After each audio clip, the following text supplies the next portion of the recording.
Sir, আজকে দেখছি আপনার ভীষণ মন খারাপ। চলুন একটা গল্প শোনাই। যখন আমার ভীষণ করে কষ্ট হয়, আমি তখন এই কথাগুলো নীরবে শুনি। ধরুন আপনার খুব অসুস্থ মনে হচ্ছে, কেমন জানি শূন্য শূন্য লাগছে, ক্লান্তি লাগছে। তখন আপনি একজন ডক্টরের শরণাপন্ন হইলেন। ডক্টর আপনাকে অনেকগুলো রিপোর্ট দিল। আপনি পরীক্ষাগুলো করে রিপোর্টগুলো ডক্টরের হাতে তুলে দিলেন। ডক্টর রিপোর্টটা হাতে নিয়ে আপনার মুখের দিকে তাকাচ্ছে, আবার রিপোর্টের দিকে তাকাচ্ছে। তখন আপনাকে জিজ্ঞাসা করলো, আপনার সাথে কেউ আসেনি? তখন আপনি বললেন, না, আমি একাই এসেছি। অনেক দিন ধরেই ক্লান্ত মনে হচ্ছে, কেমন জানি মনে হচ্ছে, আমি জানি না। তখন ডক্টর অনেকটা মলিন মুখে বললেন, হয়তো আপনাকে এই কথাটা বলা উচিত হবে না, কিন্তু তারপরও যেহেতু আপনার সাথে কেউ নেই, আপনাকেই বলতে চাই, আপনি আর 2 মাস বাঁচবেন। আপনার জীবনের সব ইচ্ছা আকাঙ্ক্ষা সবকিছু পূরণ করে নিন।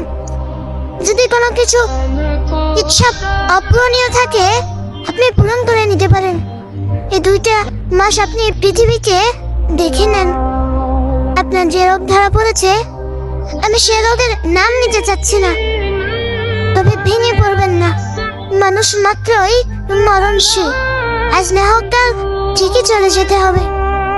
আপনাকে এই জন্যই সতর্ক করে দিলাম, কারণ আমি এমন রোগী অনেক দেখেছি। ঠিক তখন আপনি স্তব্ধ হয়ে গিয়েছেন। আপনার এত ক্ষমতা, এত জোশ, এত টাকা, এত অর্থ সম্পদ কোথায় যাবে? কোথায় যাবে? যত বড়ই শক্তিশালী মানুষ হোক না কেন, মানুষ তো মরণশীল। আপনি রিপোর্টগুলো হাতে নিয়ে হসপিটাল থেকে বের হয়ে যাচ্ছেন। আপনার চোখে মুখে মলিন একটা ভাব। আপনি চারপাশটা খুব মনোমুগ্ধকর ভাবে তাকিয়ে আছেন, প্রকৃতি দেখছেন।